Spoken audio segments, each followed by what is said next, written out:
I'm gonna talk about mining today, but before I get into the builds, I need to say a few words. I hate intros too, but I just gotta do this very quickly. First of all, this is the midnight beta, so stuff might change.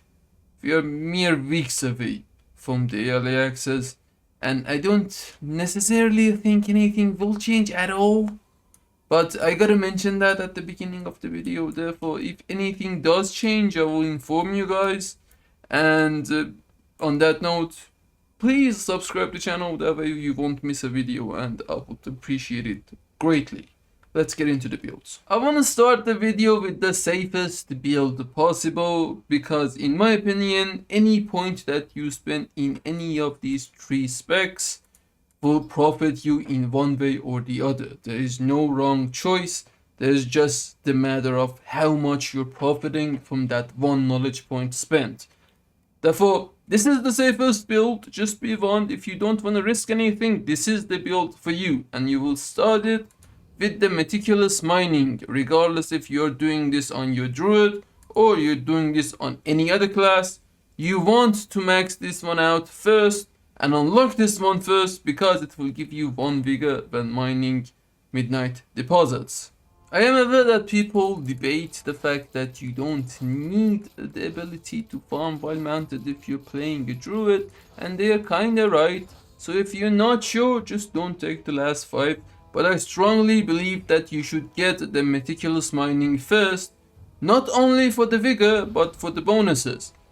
The 5 points that you spend here will give you 30 perception. If you spend 10 more points, it will give you 30 finesse, as opposed to the alternative, which is plentiful ores, and spending 5 points here will give you 15 finesse and 10 points will give you 5 more skill. So the beginning matters a lot. You will feel the change when you get the meticulous mining, but not the plentiful ores. And you can then get the rich deposits, which is a very good subspec that is safe to assume it will profit you. I mean, seams are a no-go again. I'm not for them, because seams are still scarce and you don't get a lot of seams when playing. If you do have excess knowledge points at the end of the season 1, probably you should spend knowledge points into seams, so we're not going into that. But rich deposits are great. They are a safe choice. And you're mostly farming rich deposits, unless you're in a cave. Therefore, this is the second priority. Now that you have maxed everything out, you can also spend 5 points here, because it is bothering me, to be honest. If you are not a druid, and if you are bothered by the fact that you don't need to waste 5 points here, don't get it. But personally, I'd rather have it maxed out. Then you can move to the plentiful ores, because again, seams are irrelevant to us at the beginning. You want to max out the plentiful ores because you're not sure which of these ores are the most profitable one. Again, because we're not sure which one will be the best to farm, we will go to the overloaded spec and max the overloaded one out for an extra charge of overload. By the time you have maxed out overloaded and the meticulous mining and the plentiful ores, it should be obvious as to which of the modes will be the most profitable ones and which of the ores will be the most profitable ones. This is the safest build for those casual gatherers, because you don't want to just risk anything. But you're missing out on some stuff. Therefore, I just had this build prepared for everyone doing this as a beginner, or anyone who are not sure where to spend their points in. Let's get into more fun builds now. Now let's talk about Dazzling Thorium. This build is centered around Dazzling Thorium, so the main goal is for you to get the most Dazzling Thorium possible. Therefore, first thing you want to do is to first, again, unlock meticulous mining without spending any knowledge points for that one vigor. You don't need to spend points to get the first one, you just need to unlock it. Then, when you are 50, go to the plentiful ores, spend 10 points here to unlock the sub specs. Because refulgent copper is the most common deposit around midnight, you will max out refulgent copper first, because at the end of all of that, you will become more likely to find dazzling thorium in refulgent copper deposits. Therefore, max out refulgent copper and just keep your fingers crossed for those thorium drops. When you have completed the refulgent copper, you will go back to plentiful ores, spend 15 points to unlock another subspec. Now I'm not sure which one of these will be the most common one, so I'm gonna just take a guess and say silver. Therefore I will take the silver one, max it out for even increased chance of finding dazzling thorium at the end of it all. And then once more you will spend 15 points here to unlock the tin and max this one out.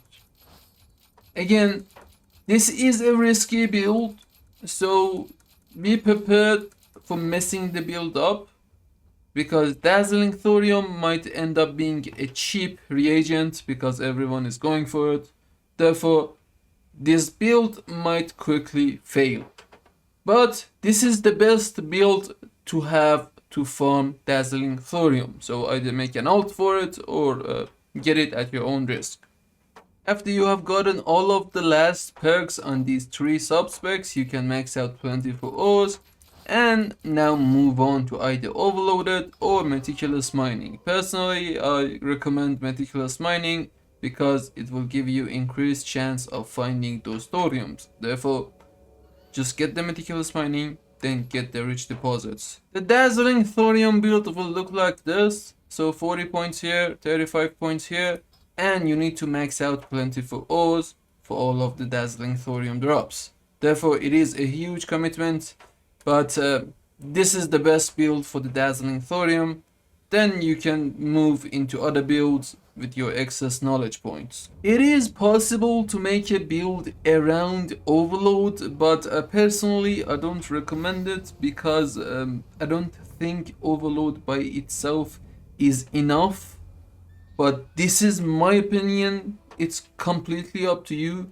If you do think that you're having trouble managing all of the modes and the effects that these ores have, do take overload. If you do think that one of the modes are so profitable that you need to spec first into overload, do take this build and get overload to the maximum first, because you're gonna be using the charge twice with the last perk. That is a very good perk, and unlocking all of this will let you manage the stuff easier. But again, I think that overload tab as a whole is something to optimize the mining, not a build by itself. Then you can choose the most profitable mode here, max that one out. Let's say it's the wild one. The Zulamon farming is going to be great because some of the lower blessed buffs are quite good. So we would say the wild one is the greatest. And then after we have finished maxing out wild one, we will go for the, let's say, void bound. It will just minimize the effects all of these elemental ores have. Personally, I believe it's so easy to manage them. You don't need all of this stuff. You will just need the finesse and the perception that comes from them. But again, it's entirely up to you. And now that I have gone through all of the possible builds, I want to talk about what I'm planning to do with my main dual gatherer. Remember that you can have even gatherer alts for these different stuff. But again, you can just spend all of these on one character and just farm stuff with that one character. That's what I'm gonna do. I don't want to bother with alts for gathering, because we cannot refine reagents anymore like previous expansion, so it's gonna be just the one miner for me. And I will personally first unlock meticulous mining and unlock the refulgent copper because I think the Refulgent Copper is gonna be awesome for the early access days. Therefore, I will max out the Refulgent Copper first. Go back to Meticulous Mining. Get 10 points here to unlock the rich deposits and max out the rich deposits. Now I can get the most out of those Refulgent Coppers with a very low knowledge point cost. 35 here, 10 here, 10 here and 40 here. I can now get the most out of the copper.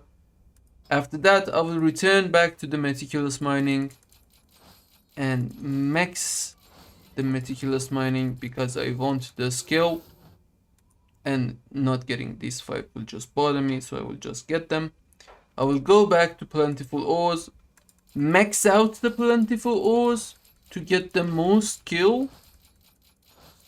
And because I'm not sure if the tin is the safest choice or the silver, at the point that I'm doing this, I will just skip these two. I will rely on the Dazzling Thorium that I get from the copper deposits and go straight into Overload. Max out Overload. It will give me a better chance and a little less annoyance when I'm picking these elemental ores, because I don't need to spec into these nodes, I just need to unlock them. And at the time that I have spent all of my knowledge points in the 3 different tabs, it should be known which one of these modes or which one of these 2 will be the most profitable one, and I will choose that one and spec into that specific ore or elemental ore, whichever happens to be the most profitable one. Let's say it was the tin or the silver. Max this one out, move to the other, and only when I have maxed that Plentiful Ores, I will go to Overload and spend my knowledge points on the ores. The seams are the least priority in my opinion. They weren't that great in the WoW Within, and I was hoping that they would just change it in some way to make it more relevant.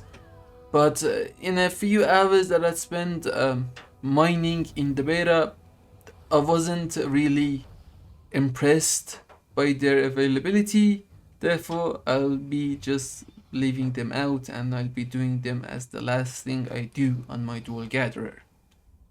And that's it for today. I hope that you enjoyed the video. Let me know in the comments what you think. And if you did like the video, why not leave a comment or a like down below, or even subscribe to the channel.